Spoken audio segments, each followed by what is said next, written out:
What's up, everybody? We back with another message, another video. Thank you to all my new subscribers and future new subscribers. You know we do nothing here without God because everything is spiritually led by God over here. We cover the world from a spiritual and physical aspect to get the raw, real, and uncut answers. So anything you hear, anything you see, may you test the spirits, aka take the words and visuals back to God in prayer, as there are many Decepticons running around in these end times. All right, cool, great, awesome. Had that close and strong personal relationship with God. Okay, so I'm gonna go over a dream April 4th. You guys got it. Every day he showed me something. He is something else, but we moving fast in this season. So keep up, all right? Keep up. So this was kind of like a literally after God gave me the word on that the Great Tribulation dream, he showed me something else. Like he gave me this dream as confirmation of the Great Tribulation, but he showed me something else. Okay. Um, what is happening? People are acting very strange today. Anyway, guys, um, in the dream, it was like the very end, like the end of the world. Like it was real weird.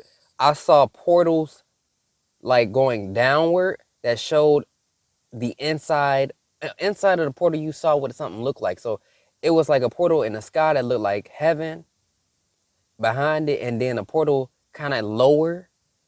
And it was like in the spirit. It was just so strange. It was like in the spirit. Then there was a portal by the ground that looked like hell.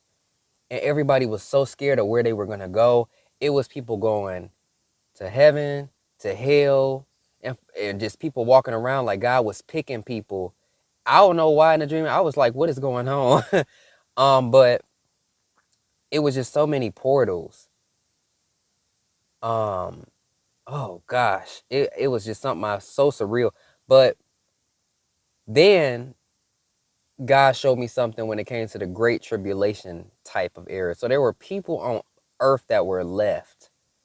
And it was chaotic, y'all. Like, I mean, chaotic.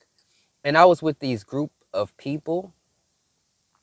Um, and it's like we were trapped around these people that were being led by this man. And I'm going to continue what the dream was. The devil's vessel and the spirit of the Antichrist. People tried to escape. Yeah. So people tried to escape from this group of people and that leader, the man. And everybody was running. We was about to get free. And then this man caught everybody. And I heard servants in the spirit. And his servants caught everybody. And the man was sitting there. It was like a whole movie scene. I'm not even playing, y'all. This man was sitting there and everybody was nervous because they got caught and thought they were going to die. And this man said, you know what? I'm going to be merciful. I am going to I'm going to spare you. But you have to give up something for your life. So it was this big old pit of fire, like in a fireplace, lit up full of fire. And the man said, you stick your hand in this fire. Or no, he said, put a part of your body in the fire. Sacrifice a part of your body in the fire for your life.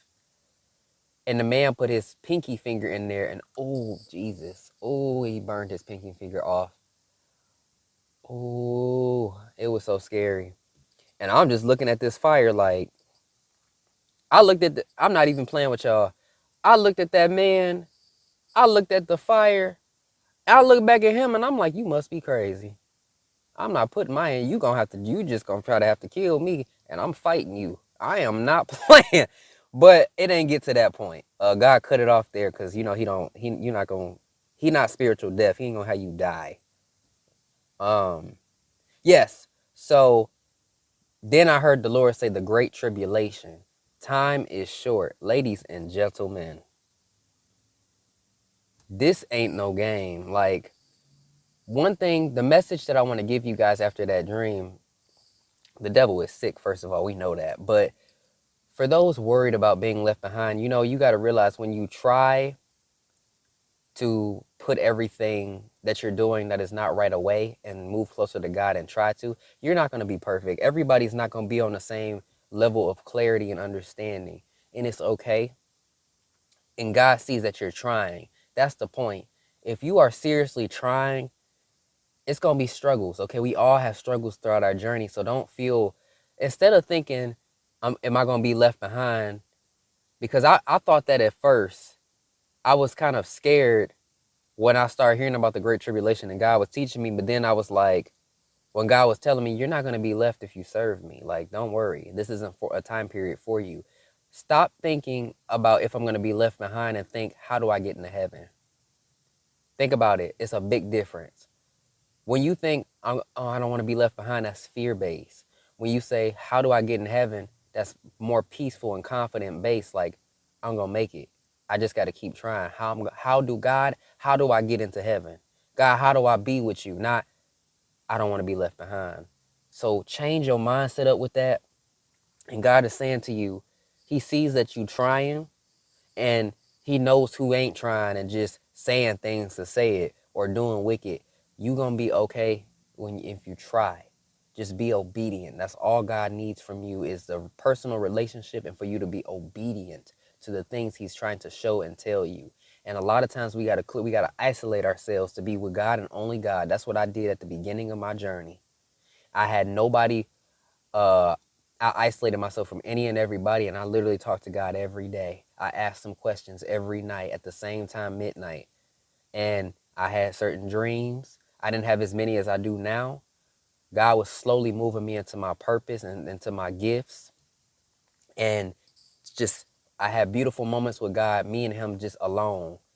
I got to realize things about angels that I didn't realize about, how much they love us and look out for us. Jesus, I got to meet Jesus twice in the dream. And oh, do I miss it. I was like, I need to see you again, Jesus, because that was the last time I seen him in that dream. He said, we're going to go fishing. You ready to go fishing? He was so happy. I'm like, oh my gosh, where you at? So just understand obedience, y'all. And God has been healing people in this hour. Don't be afraid of that devil. You ain't going to be left if you trying and moving and being obedient for God, okay?